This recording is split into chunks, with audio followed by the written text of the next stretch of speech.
As a society, we have this whole narrative of the only way to motherhood is, the conventional, get married to someone else, have children with each other, and then you're officially now a mother. It makes it difficult for a queer family like mine. And so, yeah, I'll always have that. I don't think that will go away. I'll always have that imposter syndrome of, I'm not your mom, I'm your friend. So there's all that. The formation, I think, is the biggest difference. And maybe as societies, we just need to look at it's possible for formation to be different, don't have to be bad mom.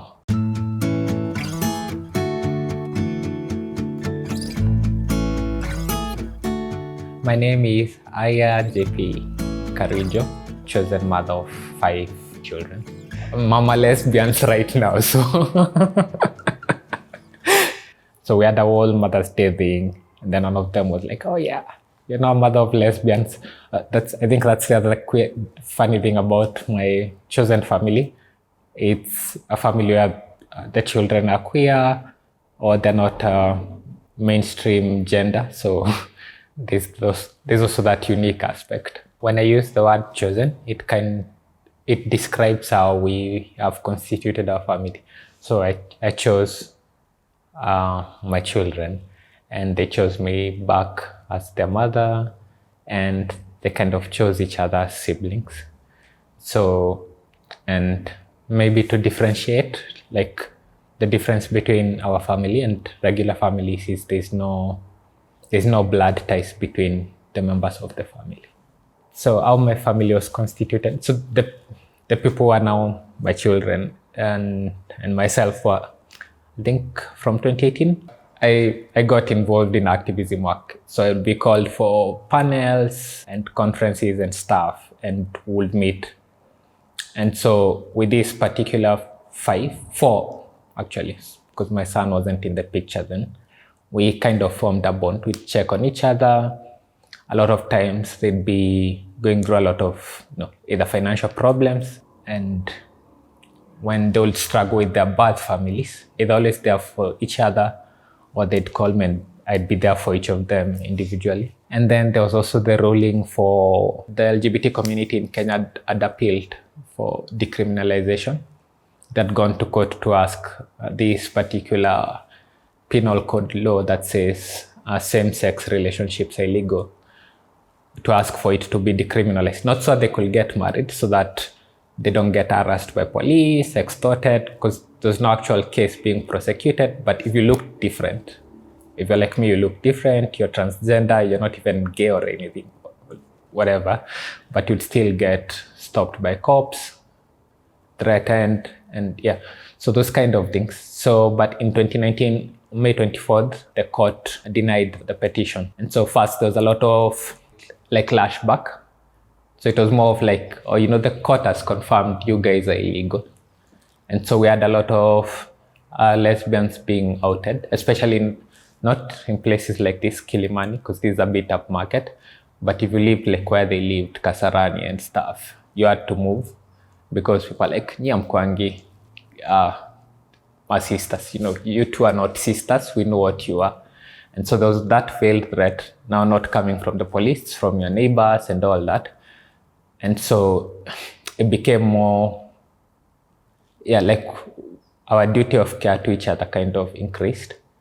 And so we kept having discussions to if we can just band together, live together, then we can, be each other's safety net. I know I've had to be there for them for a lot of things, like mental health for some of them individually, or a breakup and stuff. So yeah, things like that. Yeah, so apart from being the non-mainstream mom, I also have a very non-mainstream family, where if I'm addressing one of my children, I have to remember, their pronoun is not she, they are they. And then the person who's female is actually my son. And when they bring their partners home, because they're also, the third thing which makes it a bit different is they're also adults. When they bring the partner home, with only one from whom I can expect, she's a girl, she's gonna bring a boy home.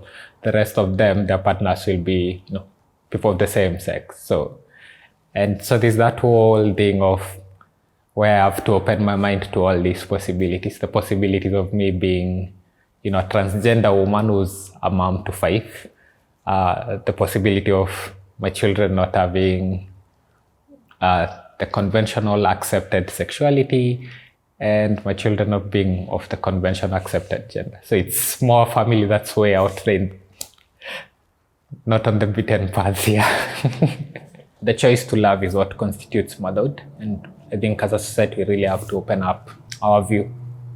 Because I have a queer family, I don't expect us to have like different values. It should be the same way the societal prescribed family anchors itself on love. We still do the same on choosing each other. It's the same expectations, just what does it mean to be human, and what does it mean to preserve that humanness, and what means to be human within this group called a family.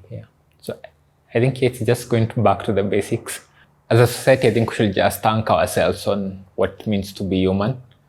So whenever we have a choice to make, it's, do we allow people to live their freedom? Do we allow other human beings to love each other? And then do we aim to increase our knowledge? I think those are the 3 things I don't know, anchor my whole life on now. We have to come to that point where, okay, if the doctor can't say baby boy anymore to you, then you have to give society a term for you. And you're like, okay, transgender woman, transgender man, and then a gender non-conforming person right in the middle. So, which is weird, because even the terms we use to describe ourselves, like when you say trans woman or transgender woman, it's based on society's definitions of man and woman. So you're saying, okay, across, so trans, so it's in the opposite direction.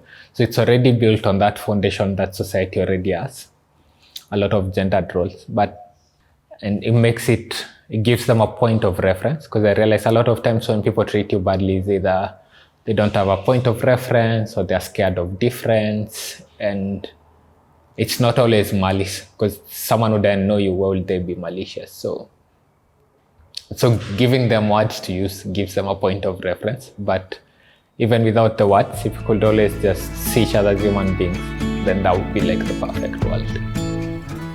Yeah.